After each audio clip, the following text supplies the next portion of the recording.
નમસ્કાર વિદ્યાર્થી મિત્રો, હું શૈલેષ દલસાણી આપનું હાર્દિક સ્વાગત કરું છું. હવે આપણે આજે નવો unit number 5 playing with fire, ધોરણ 10માં યુનિટ 5 પ્લેઇંગ વિથ ફાયર એ આપણે આજે શરૂ કરવા જઈ રહ્યા છીએ. બરાબર, પ્લેઇંગ વિથ ફાયર જે યુનિટ છે, સૌથી પહેલા તો એક ફટાકડા ઉપર આધારિત છે. સૌથી પહેલા તો ઇન્ટ્રોડક્શન જોશું. ઇન્ટ્રોડક્શન ઓફ ફાયર વર્ક એટલે કે ફટાકડાનો પરિચય. જો મિત્રો, તમે બધા ફટાકડાથી તો પરિચિત છો જ, પણ આપણે એનો કોઈ દી ડીપલી અભ્યાસ નથી કર્યો.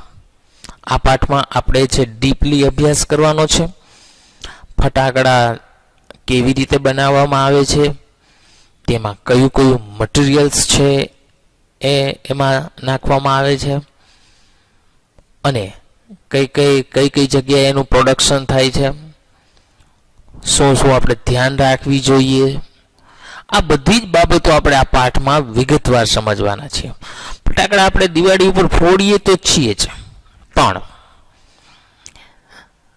જો પેલું તમને ચિત્રમાં દેખાય છે કે ફટાકડાઓ આકાશમાં ફૂટે છે, રંગબેરંગી આકાશ છે, છવાઈ જાય છે, પણ આ ફટાકડાઓ બને છે કઈ રીતે, અને જે આકાશમાં જે રંગો જે ઉત્પન્ન થાય છે એ કઈ રીતે થાય?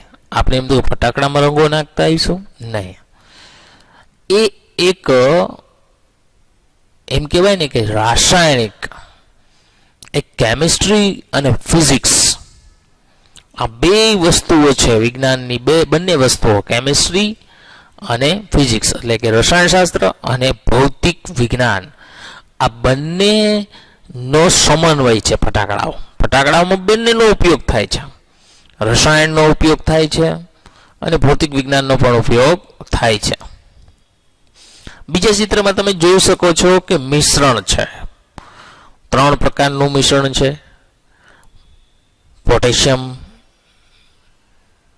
પોટેશિયમ નાખવામાં આવે છે, ત્યાર પછી એલ્યુમિનિયમ અને ચારકોલ. આ 3 વસ્તુઓ છે એનું મિશ્રણ બનાવવામાં આવે છે. આપણે જે તમને ખ્યાલ હોય તો ફટાકડાઓ છે એ જ્યારે ખોલવામાં આવે, અથવા અમુક જો ફટાકડા હવાઈ જતા હોય તો આપણે એને ખોલીએ, કાળો પદાર્થ નીકળે છે. એમાં એ કાળા પદાર્થમાં છે, જેને આપણે દારૂગોળો કહીએ, એ કાળા પદાર્થમાં શું નાખવામાં આવે છે એને આપણે બ્લેક પાવડર પણ કહી શકીએ. આ બ્લેક પાવડરમાં શું હોય, જો તમે ત્રીજા ચિત્રમાં પણ જોઈ શકો છો કે બ્લેક પાવડર એક વ્યક્તિ છે એ નાખી રહ્યા છે. પણ એ બ્લેક પાવડરમાં શું હોય, એની શોધ ક્યાં થઈ હતી, ક્યારથી આ વસ્તુઓ છે એ દુનિયામાં આવી, આ બધી જ વસ્તુઓનો અભ્યાસ આપણે કરશું. તમને ચિત્રમાં દેખાય છે ફટાકડાઓ બનાવી અને એનું વેચાણ કરવામાં આવે છે.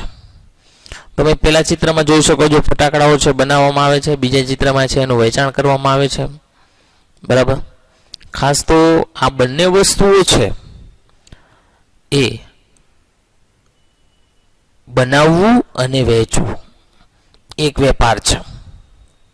ખાસ તો એને બનાવવામાં, વેચવામાં અમારા દુકાનોમાં મળે જ છે, પણ એમાં બનાવવા કઈ રીતે આવે છે, ક્યાં બનાવવામાં આવે છે એ પણ આપણે જોઈશું.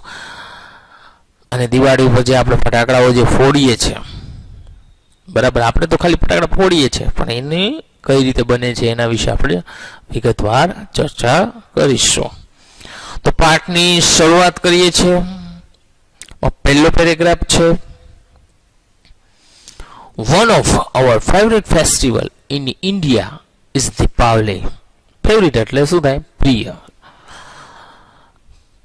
કે ભારતમાં સૌથી પ્રિય તહેવાર છે દીપાવલી ઓર દિવાળી અથવા દિવાળી, જે આપણે દિપાવલી કહીએ, દિવાળી કહીએ છીએ.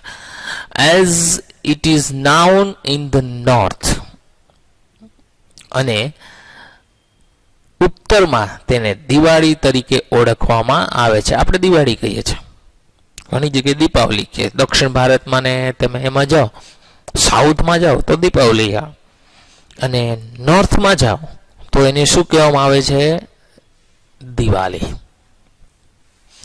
દિવાળી એ હિન્દુ ધર્મનો સૌથી મોટો તહેવાર છે.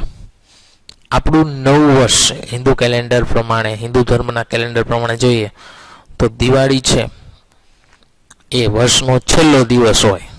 ત્યાર પછી નવું વર્ષ હોય, બીજો દિવસ બેસતું વર્ષ કહીએ જેને આપણે, બરાબર.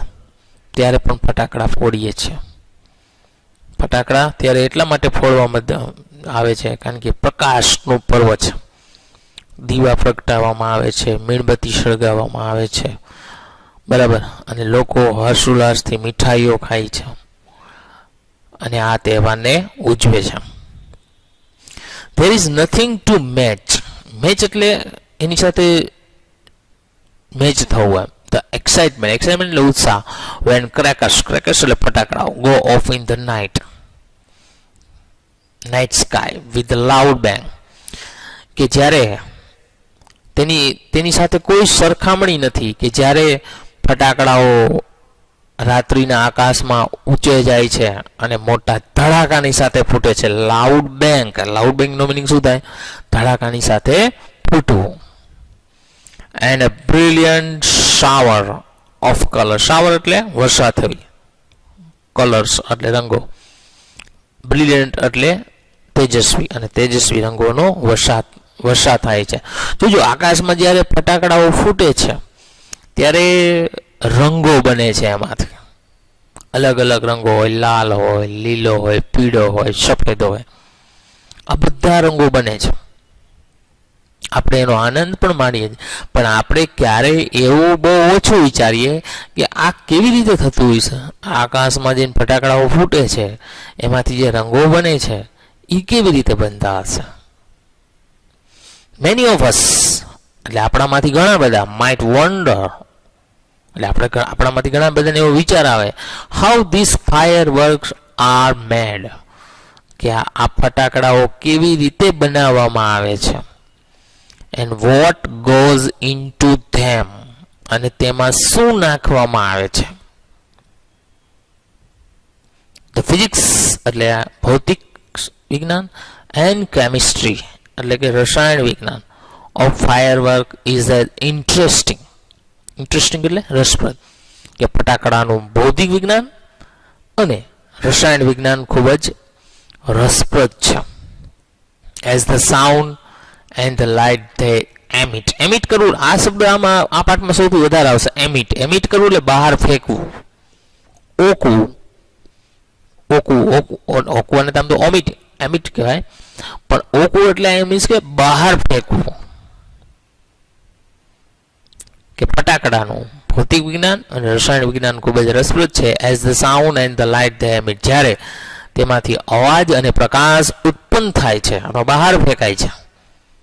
અને એના માટે આપણે જાણવું અગત્યનું છે કે આ જે પ્રકાશ અને જે અવાજ જે ઉત્પન્ન થાય છે એ આપણા માટે ઇન્ટરેસ્ટિંગ થઈ જાય જાણવા માટે.